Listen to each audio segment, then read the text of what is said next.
Hello, everyone. Today, I want to talk to you about another idea that I had of something that I needed in the game that is currently not part of the game. So let's go and start take a look at that. So of course, it's about Astroneer, right? And the problem that I have is that I have a whole bunch of large packages that I need to be transporting, right? I'm sort of building a city with shelters. And so in this picture here, you guys see there's 12. There's actually on the left, there is another 3 that are sort of in the shadow. Here's another picture of that. You guys can see there's just a lot of packages, right? The base is full with them. They are sort of too deep, right? Here's another view of a lot of packages that I need to transport a little bit of a distance, right? Far enough where I can't just use the terrain tool to move them around. I need some other method of doing it. And currently, I just use a large rover. I attach three of those large packages. They are actually called crates. That's the official term. I attach 3 of those crates to the rover. Then the rover has an RTG and a rover seat, and that's it. And then I drive them out to where I need to put the shelters, unpackage them, and drive the rover back and do that back and forth, right? You guys can see that in my videos. Nothing special here. So I had the idea of miniaturizing. So how would that look like, right? Let's take a look at that. So in this example, I'm using an extra large shredder. The miniaturizer, this is just a stand-in for this miniaturizer object or item that we would be able to print. And the extra large shredder is just a very large item that sort of needs the entire space on a rover. So it would just fit on a large rover. And also you can see here, right, that there is the output for the scrap on the extra large shredder, and on the top is sort of like where you put the scrap in, right? It has actually 4 small attachment points, 2 medium attachment points, and 1 large attachment point, right? So I think the technology is there in the game.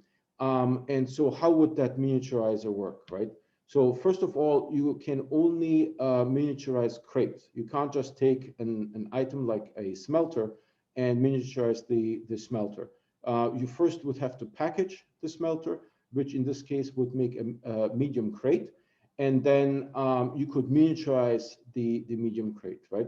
So crates are okay. No problem with crates. You can only miniaturize crates, right? So in my example, I don't see a harm of miniaturizing a small item, but there's really no need because it's already small. However, miniaturizing a medium and a large item is where the actual usefulness of that miniaturizer item comes in. So you would sort of have an input, right, of small, medium, or large crates that can be miniaturized, and the output would be 1 small item, right?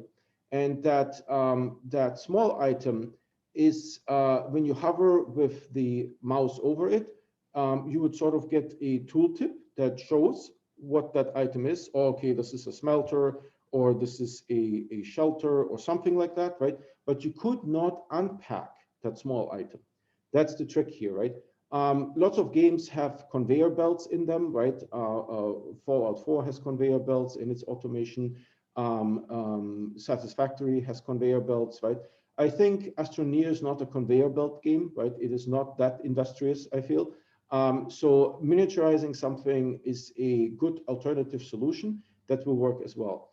Again, this small item, imagine it would be sort of like the holiday cheer event items that only you can't unpack them, right? So if you hover over it, the holiday cheer event item, it will tell you, oh, okay, I am a stellar object, right? But in this case, the small item, you could not unpack it, right? You would need to deminiaturize it first before you can unpack it. So, however, the small item will be able to be attached to platforms, right? That is the point. I can take a medium storage silo like this one here, right? that one has room for 24. So I could take 24 large crates, miniaturize them, right? And then attach these items to a medium storage silo. And again, these items, you would not be able to unpack them directly. You would have to deminiaturize them first.